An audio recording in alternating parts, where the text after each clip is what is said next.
Alhamdulillahi Rabbil Alamin.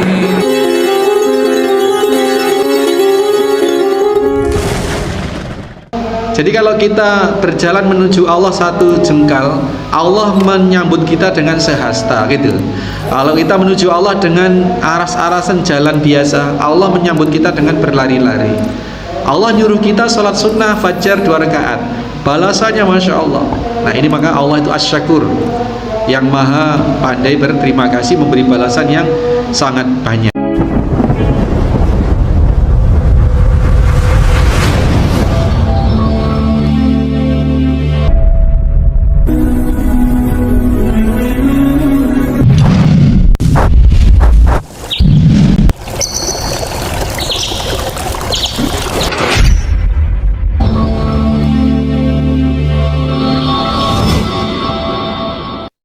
Assalamualaikum warahmatullahi wabarakatuh.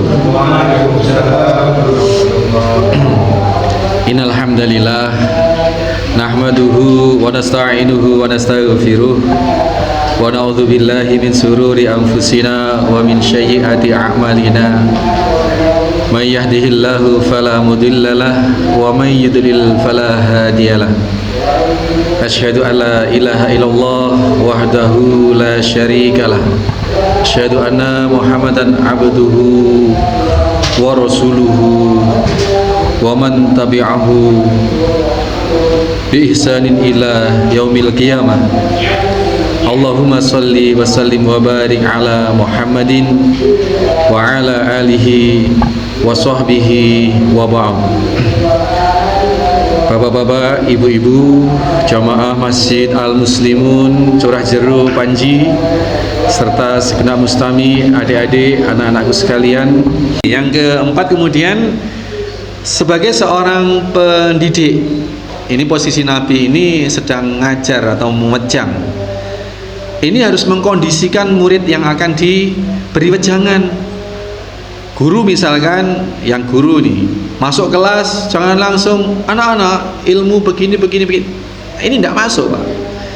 Kasih dulu prolog, kasih dulu pengantar, kasih dulu icebreaker atau apalah, pemecah suasana, pengencer suasana.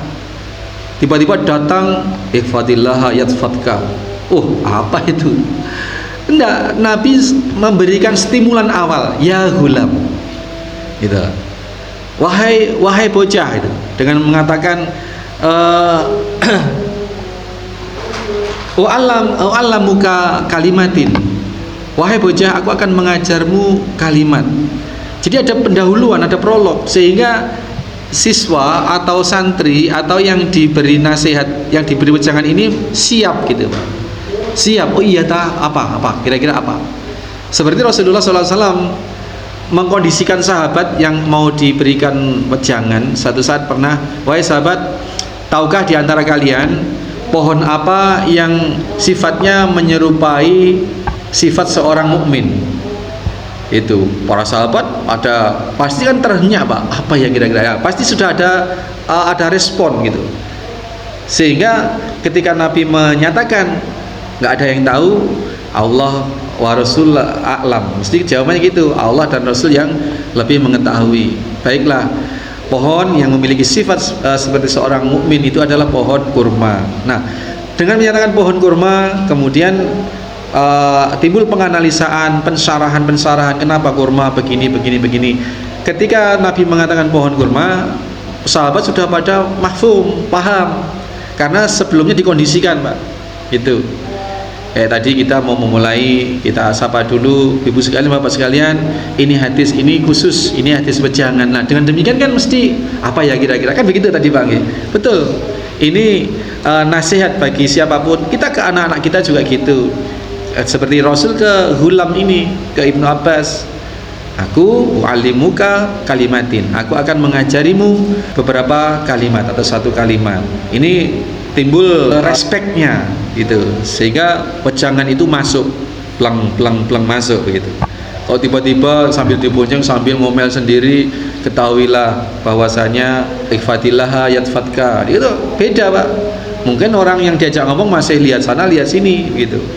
Nah ini jadi ini pengalaman yang luar biasa dari Nabi Shallallahu Alaihi Wasallam yang bisa kita terapkan ya kepada anak-anak kita, cucu kita, murid-murid kita, santri-santri kita atau siapapun.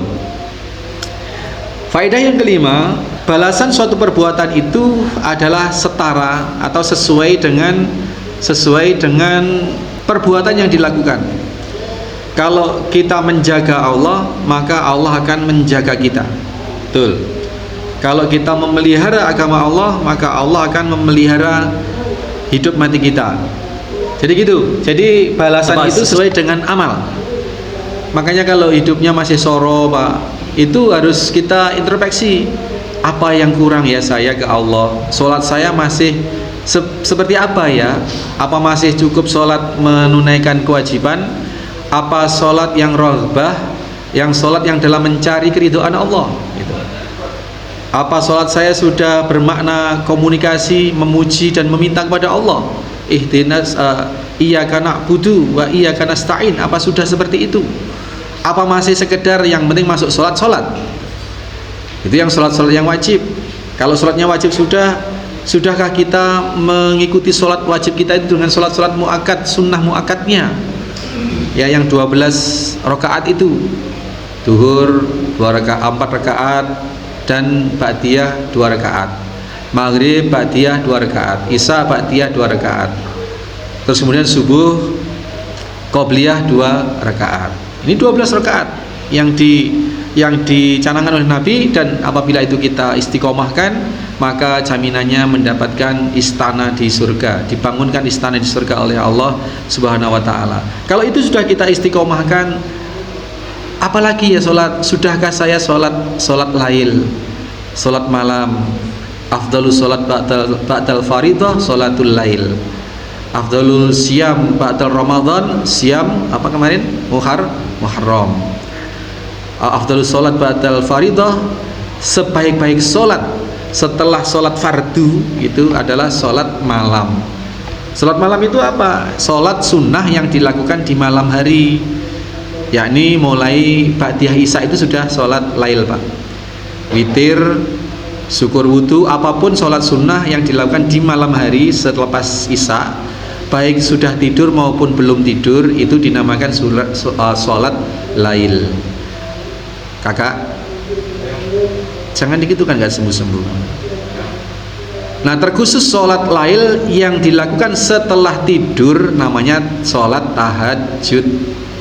Tahajud itu artinya terjaga atau ngelilir.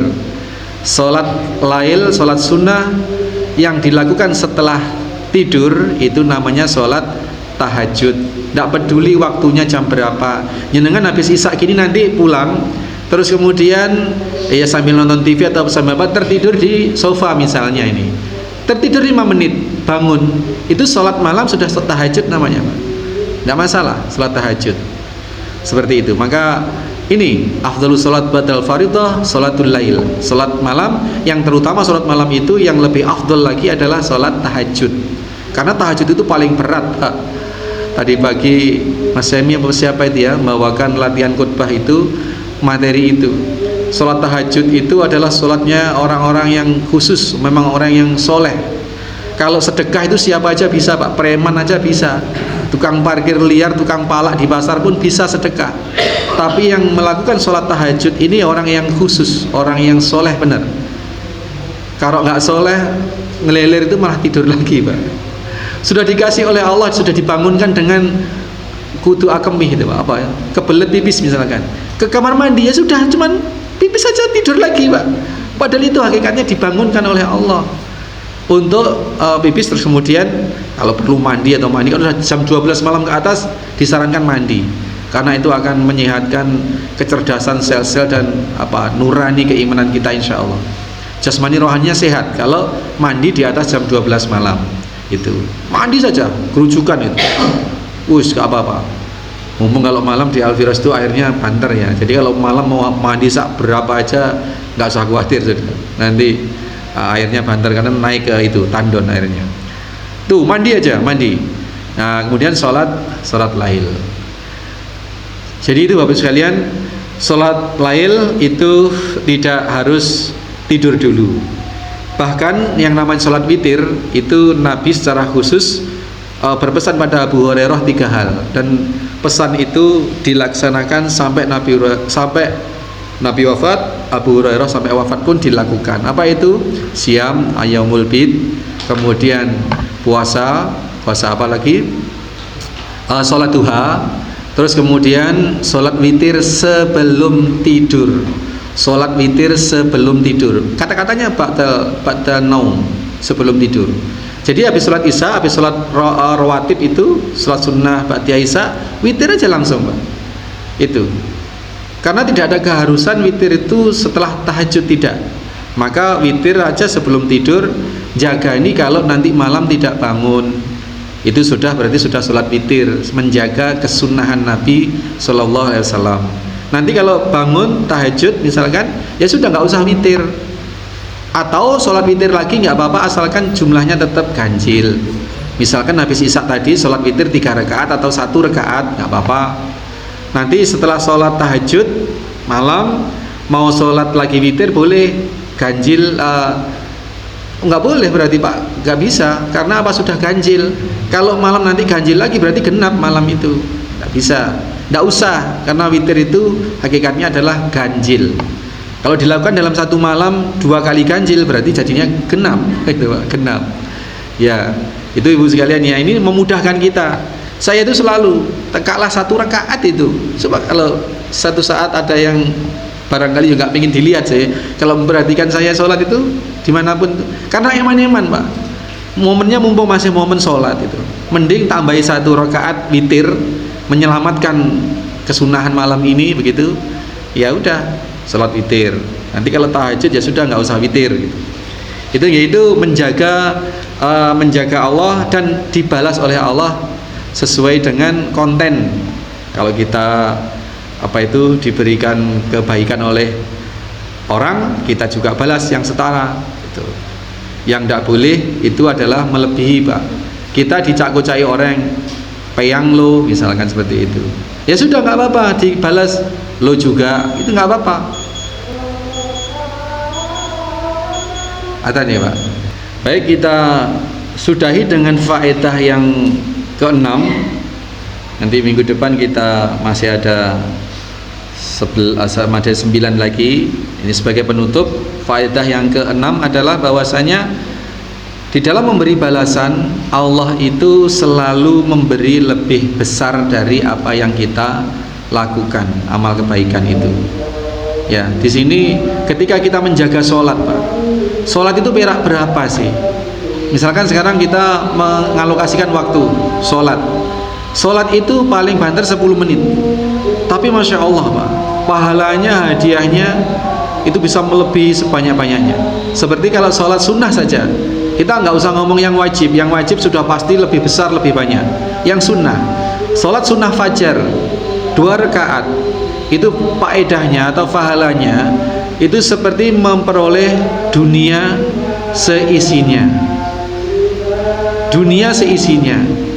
Jadi kalau sekarang kita mau beli sabe, saereng, 2 ereng, atau bahkan sabe itu jadi masalah, jadi rebutan, jadi ini dan itu, kita itu. Kalau kita sholat 2 rakaat, Pak, sholat sunnah fajar, qobliyah subuh atau apapun, yang penting sholat sunnah di waktu fajar. Boleh qobliyah subuh, boleh setelah sholat subuh itu, asalkan masih fajar, masih belum siang, itu boleh sholat sunnah fajar 2 rakaat. Itu faedahnya, pahalanya seperti mendapat dunia, semisal dunia seisinya. Jadi sekarang konglomerat 9 naga yang katanya punya triliunan, ratusan triliun itu, kita melebihi itu.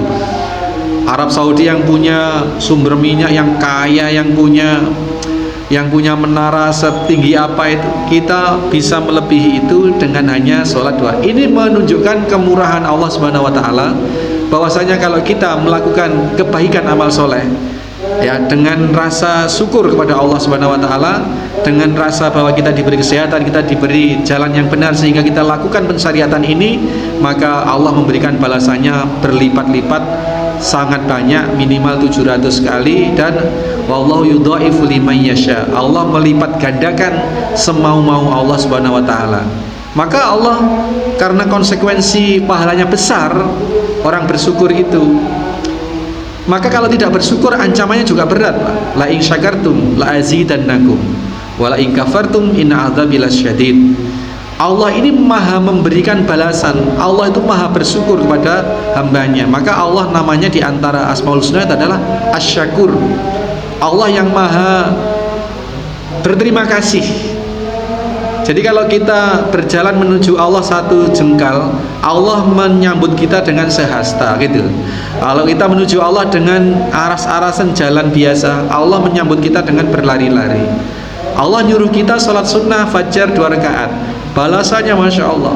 Nah ini maka Allah itu Asy-Syakur, yang maha pandai berterima kasih, memberi balasan yang sangat banyak. Mudah-mudahan apa-apa yang kita lakukan, kebaikan-kebaikan ini selain memang kita dasarkan pada ketakutan atas siksa Allah, juga kita dasarkan pada rasa butuh kita kepada Allah, memperoleh pahala, memperoleh surga Allah, dan juga kita dasarkan pada landasan pada rasa syukur kita kepada Allah Subhanahu wa taala. Alhamdulillah, meskipun lutut linu-linu tapi masih kuat berangkat ke masjid, masih berangkat duduk menyimak ilmu di majelis ilmu. Alhamdulillah, niatkan rasa syukur itu, maka balasannya Masya Allah, balasannya akan semakin besar insya Allah demikian.